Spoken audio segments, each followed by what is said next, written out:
Olá você, tudo bem? Na escala do estudo dos animais, temos 9 filos bem específicos onde estudamos toda a zoologia. O primeiro desses filos enquadra um grupo de animais que é extremamente primitivo, não apresentando a maioria dos sistemas fisiológicos comuns aos animais mais complexos.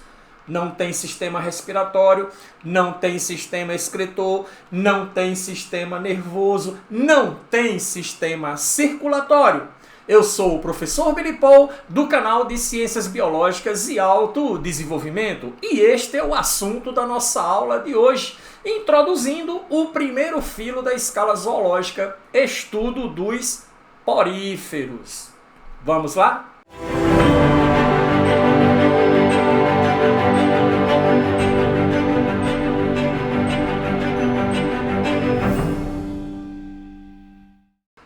Ok, zoologia, estudo dos poríferos, também conhecido como esponjas do mar.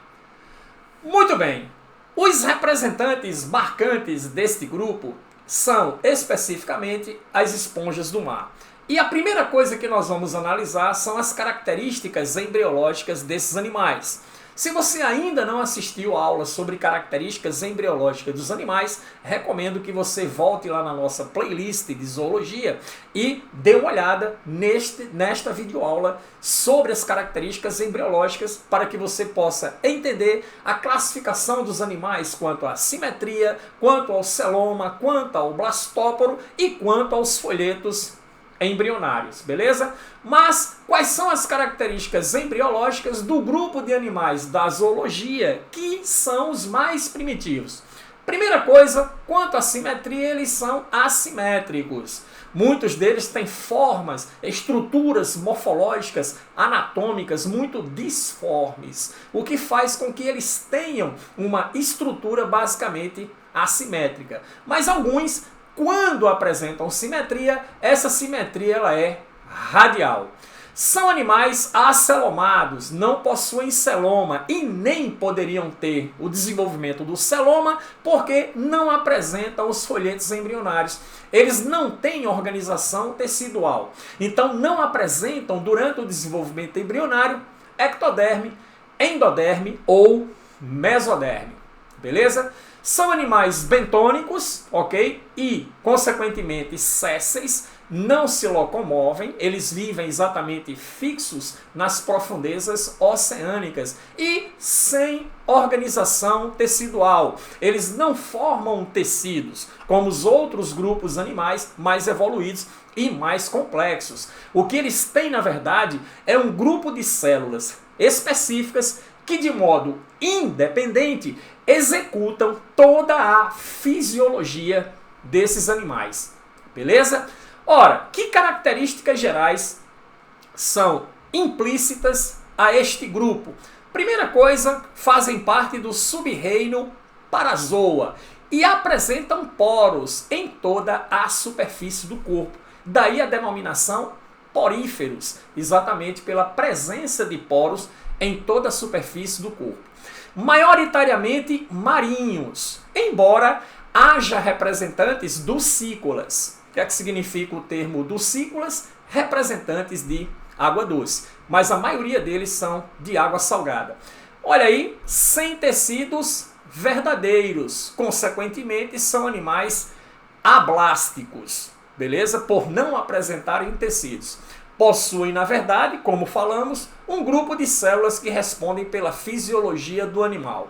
E, falando dessas células, a principal célula constituinte entre esse grupo celular é exatamente os coanócitos. O coanócito é considerado a célula mais importante. E aqui nós temos um desenho esquemático clássico desta célula. Olha só que esta célula vermelhinha aqui. Vamos ampliar para dar um melhor destaque, para que possamos então estudá-la em maiores detalhes. Muito bem, o coanócito, aí, qual a sua função?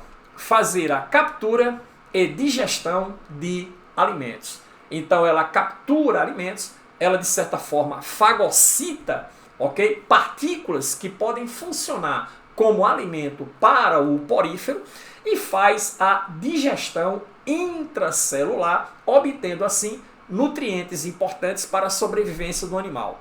Essa célula trabalha de maneira conjunta com um outro grupo celular que são denominados de amebócitos, cuja finalidade é a distribuição de nutrientes.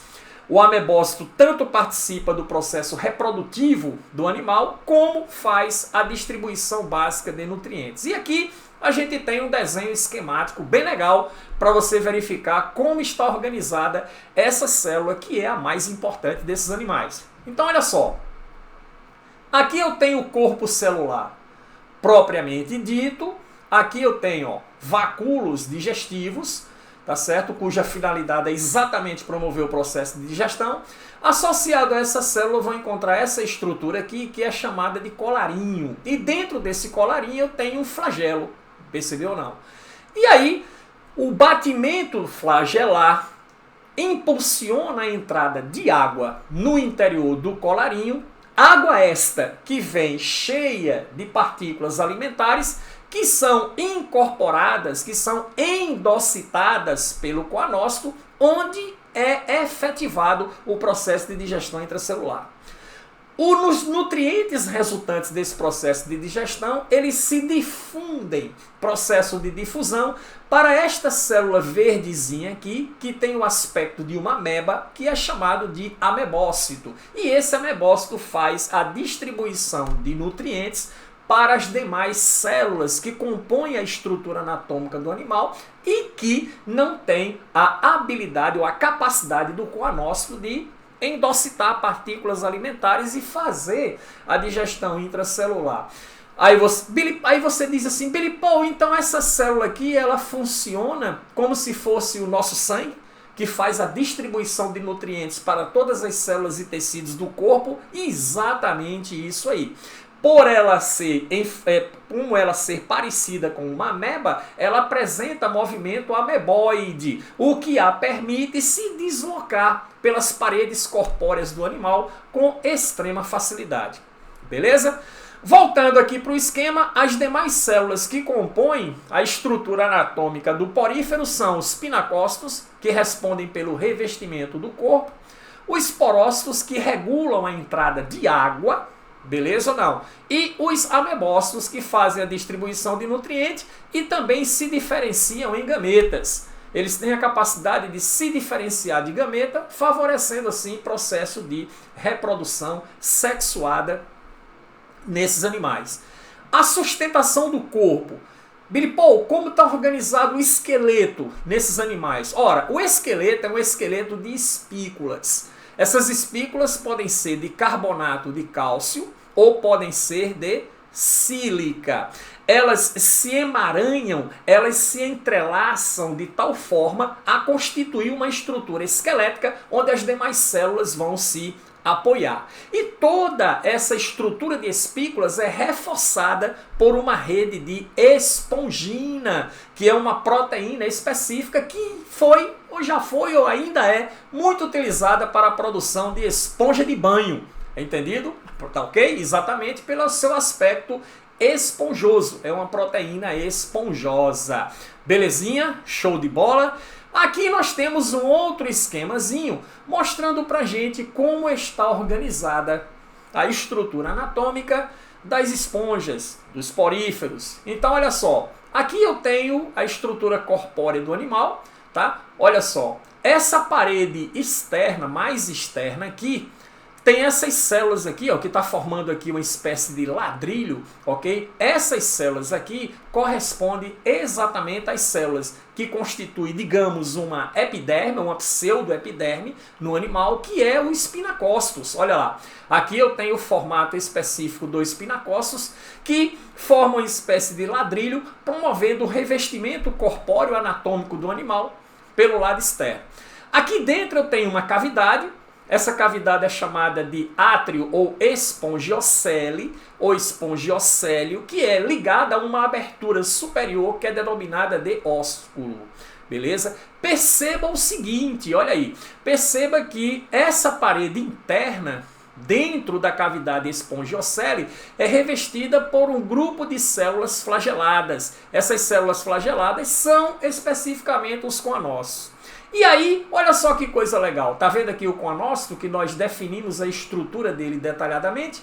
E aí, ora, eu tenho uma outra célula que faz a comunicação, ó, entre o meio externo e o meio interno do animal. Ok? Ó, tá aqui a célulazinha, tá aqui outra célulazinha, ó, tá aqui outra, tá aqui outra. Essas células são os porócitos. Ela parece um barrilzinho, ela é perfurada de um lado e do outro, e essa célula se localiza exatamente, tá, da parede do corpórea do animal. É essa célula que forma os poros.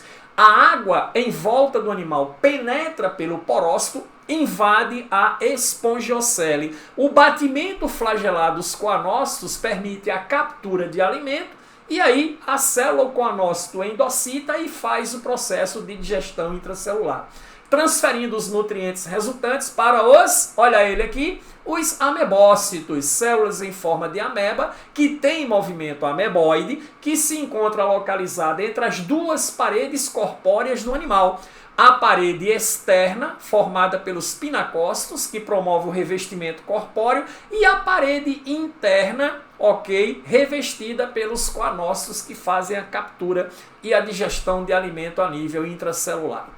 Beleza? Então nós temos aí pinacócitos revestindo o corpo do animal pelo lado de fora, coanócitos revestindo a cavidade espongiocele, fazendo o processo de captura de alimento e digestão intracelular, os porócitos regulando a entrada de água no interior do corpo do animal e os amebócitos fazendo a distribuição de nutrientes e a diferenciação para a formação de gametas, que a gente vai falar sobre isso na reprodução.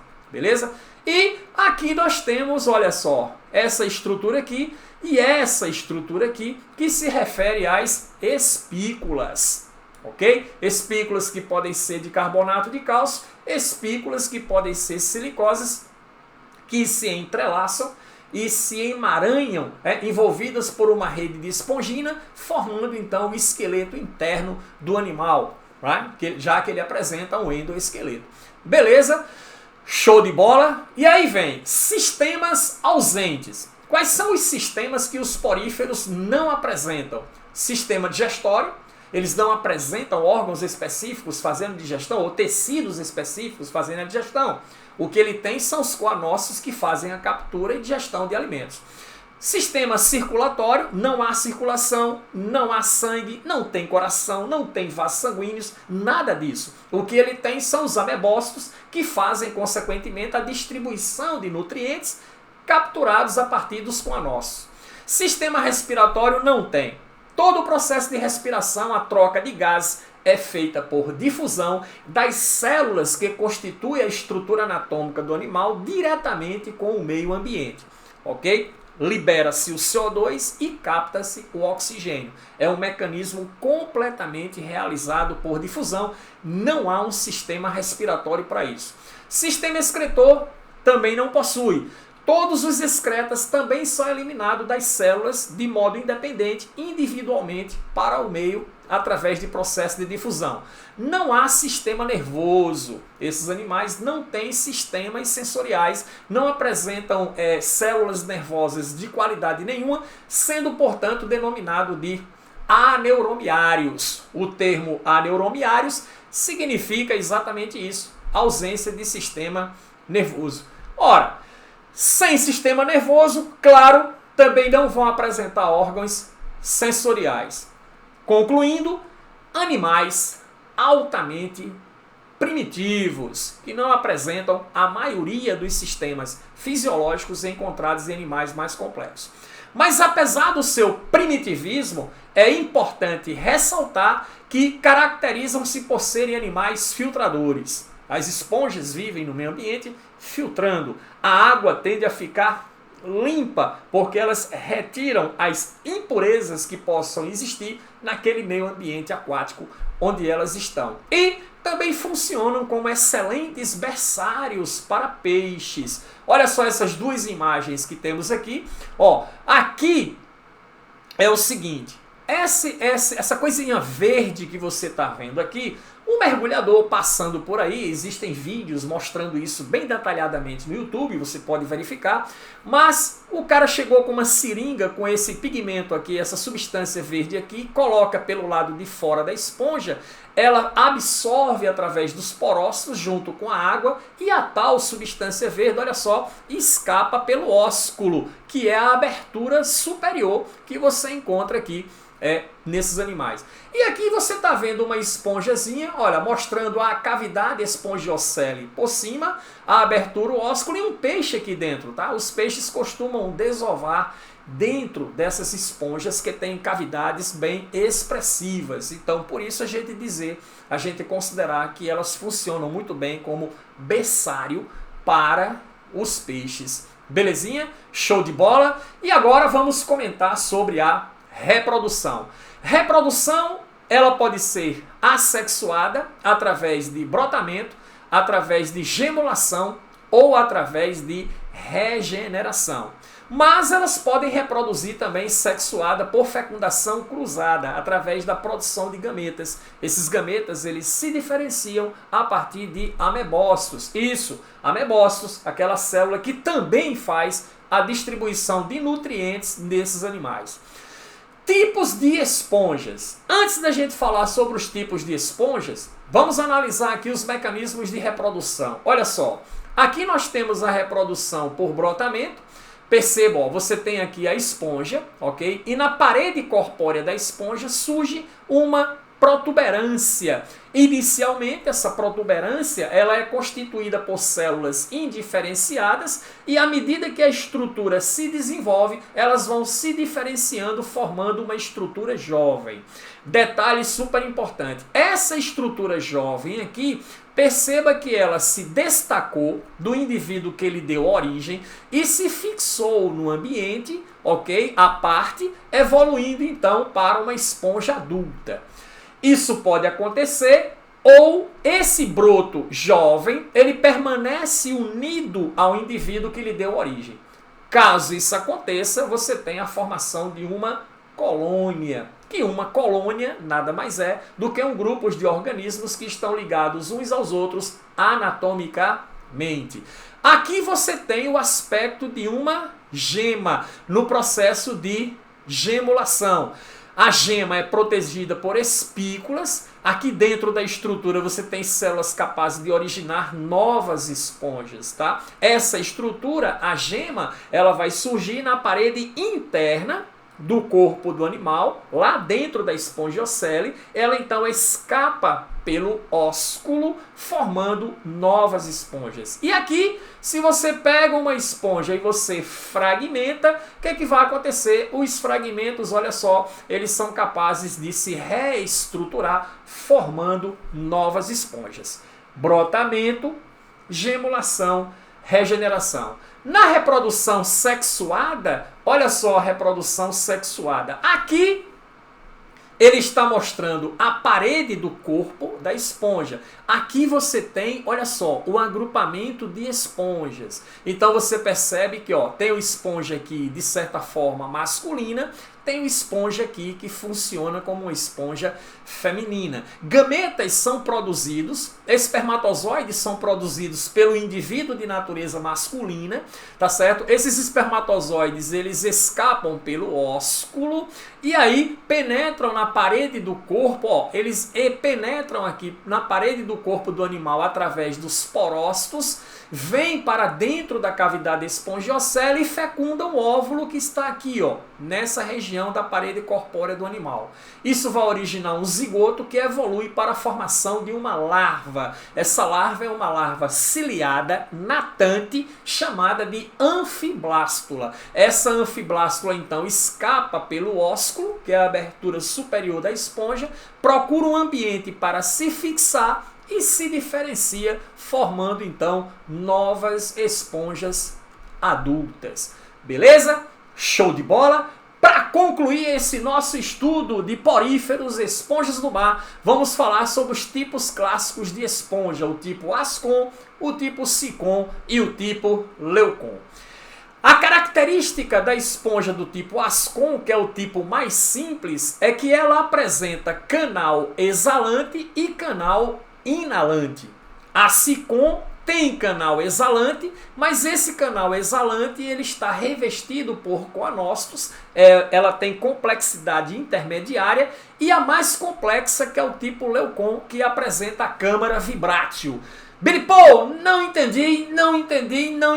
Vamos ao esquema para que você possa claramente entender. Então olha só, nós temos aqui os 3 tipos básicos de esponjas. Aqui eu tenho o tipo Ascom, que é denominado de asconoide, que é o tipo de esponja mais simples. Olha só, aqui eu tenho a cavidade espongiocele e aqui o ósculo, né, a abertura superior. E aqui em vermelhinho, esses detalhes em vermelhinho, está representando os coanócitos. Então toda a cavidade espongiocele na esponja do tipo Ascom é revestido pelos coanócitos. Beleza? Quando você vai para o tipo ciconoide, que é o tipo intermediário, então você observa que o porócito, que é aquela célula que regula a entrada de água, o que é que acontece com ela? Ela tem uma divisãozinha em canal inalante, olha só, canal inalante, que é por onde a água vai entrar, e o canal exalante. O canal inalante está voltado para o meio externo e o canal exalante está voltado para o meio interno, para a cavidade espongiocele. E observe que esses canalículos, principalmente o canal exalante, ele é revestido por coanócitos. Eu não tenho revestimento de coanócitos na cavidade espongiocele, tá vendo? Ó, a cavidade, a parede interna da espongiocele aqui, tá certo? Não é revestida por coanócito, e sim o canal exalante, ok? Dos porócitos, que é o canal que está voltado para a cavidade atrial. Belezinha? Quando você vai para o tipo leuconoide, que é o tipo Leucon, o que é que você percebe aqui? Você percebe que tem umas câmarazinhas, ó, canal inalante, canal exalante, olha lá, canal inalante, canal exalante, beleza? Aqui é uma cavidade espongiocele bem estreita. E aí, essas câmarazinhas aqui, que ocorrem no meio do porócito, tá? E delas saem os canais inalantes e exalantes, a água entra dentro dessa câmarazinha que é revestida por coanócitos, está vendo aí o revestimento? E essa câmara ela vibra, do que ela vibra, ela movimenta, ela chacoalha, digamos assim, a água no seu interior, facilitando o trabalho dos coanócitos na captura de alimento. Ora, essas esponjas aqui, elas são muito mais eficientes, tá certo? No processo de nutrição. Beleza? Show de bola? Então esses eram todos os detalhes, todas as considerações a respeito das esponjas. Caso você tenha gostado da aula, se inscreva no canal e ative as notificações. Novas aulas em breve, especialmente para você. Tchau!